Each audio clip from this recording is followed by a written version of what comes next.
பாட்டாளி மக்கள் கட்சியை பொறுத்த வரைக்கும் நீட் தேர்வு என்பது தேவையில்லை.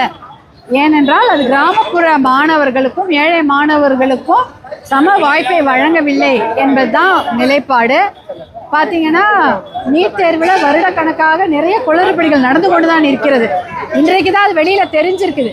தேர்வுத்தாள் வெளியில் வந்துருச்சு அப்படின்றது இன்னைக்கு சொல்கிறோம். ஆனால் நிறைய வருடங்களுக்கு முன்னாலேயே தேர்வுத்தாள் வெளியாகிறதோ இல்லை யாருக்காவது போய் சேருவதோ, அதே சமயம் அதிகமான மதிப்பெண்களை பெற்ற திறமையான மாணவர்களுக்கு அவர்கள் கேட்கும் அந்த சீட்டு கிடைக்காது.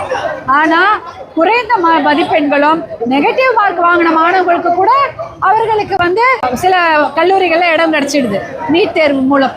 இது திறமையான மாணவர்களுக்கான நீட் தேர்வுன்னு சொன்னாங்க. ஆனால் அப்படி இல்லை. யாருக்கு அந்த சமயம் லக்கு கிடைக்குதோ அந்த சமயம் அப்படி அவங்களுக்கு சில சமயம் அப்படி போயிடுது. அவங்களுக்கு இந்த சமயம் கடந்த வருடம் அவங்க எக்ஸாம் எழுதியிருப்பாங்க, அவங்களுக்கு கிடைக்காது. அடுத்த வருடம் அவங்க எக்ஸாம் எழுதியிருப்பாங்க, கம்மியாக மார்க் வாங்கியிருப்பாங்க, ஆனால் அவங்களுக்கு கிடைச்சிருக்கும். இப்படி எத்தனையோ விஷயங்கள்ல நிறைய குளறுபடிகள் நீட் தேர்வில் நடந்து கொண்டிருக்கிறது.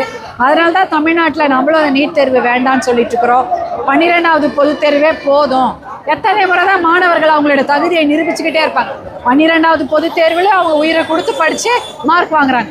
ஆனால் அந்த தேர்வு கிடையாது, தகுதி தேர்வுன்னு ஒன்று வைக்கிறோம் அப்படின்னு நீட்டை வச்சு அதுலேயும் பல மாணவர்கள் மன உளைச்சலுக்கு ஆளாகி எவ்வளோ படிச்சுக்கிட்டே இருக்காங்க தொடர்ந்து. பாவமாக இருக்குது.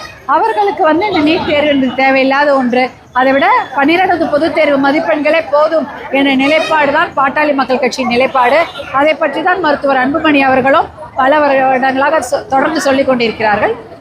இப்போ டெல்லியில் கூட இது மாணவர்கள் தன்னெழுச்சி போராட்டமாக நடந்து கொண்டிருக்கிறது. இதனால் ஒரு நல்ல முடிவு கிடைச்சா நல்லது தான்.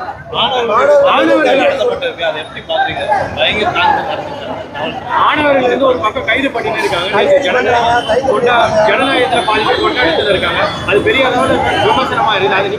அதாவது எப்பயுமே ஒரு போராட்டம்னா கைது நடவடிக்கைகள் நடக்கும், ஆனால் அத்துமீறல் நடக்கக்கூடாது. எல்லாரையும் இப்போ யூஸ்வலி பார்த்தீங்கன்னா ஒரு போராட்டம் செய்தால் எல்லாரையுமே வண்டியில் ஏற்றுவாங்க, ஒரு இடத்துல அடைச்சி வைப்பாங்க, திருப்பி சாயங்காலம் விட்டுடுவாங்க. அந்த மாதிரி விஷயங்கள் நடந்து கொண்டு இருக்கிறது. ஆனால் மாணவர்களுக்கு என்னென்னா அவங்க படிக்கிறாங்க, அவங்களுடைய வாழ்க்கை பெரிய கேள்விக்குறியாயிடும். கேஸ் போட்டாலோ அவங்கள கைது பண்ணி உள்ளே வச்சாலோ அவங்க மேல் படிப்புக்கோ அவங்க வெளிநாடுகளை போய் வேலை செய்யணுன்ற போதெல்லாம் அது மிகப்பெரிய பிரச்சனையை உருவாக்கும். மாணவர்களை மட்டும் அந்த அந்த கைது நடவடிக்கை அவங்களுக்கு மட்டும் அது இருக்கக்கூடாது. ஏன்னா அவங்களுடைய வருங்காலத்தை கணக்கில் கொண்டு மாணவர்கள் மேல் கைது நடவடிக்கை என்பது எடுக்கப்படக்கூடாது. இன்றைக்கு நம்ம நலத்திட்ட உதவிகள் வழங்கி இருக்கிறோம், அதை நான் நல்லா கொண்டாடிட்டு இருக்கிறோம்.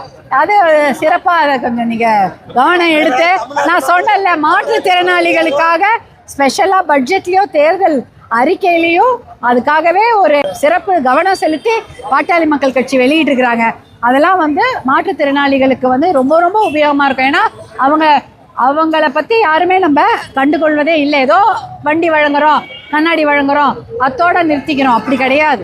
அவர்களுக்கு இன்ஃப்ராஸ்ட்ரக்சர்லேயே அவங்க மாற்றுத்திறனாளிகளை மைண்டில் வச்சுக்கிட்டு தான் நம்மளோட இன்ஃப்ராஸ்ட்ரக்சர் அடிப்படை கட்டமைப்பு வசதிகளை நம்ம உருவாக்க வேண்டும். அதை நம்ம அரசாங்கத்திடம் கொண்டு போய் சேர்க்க வேண்டும்.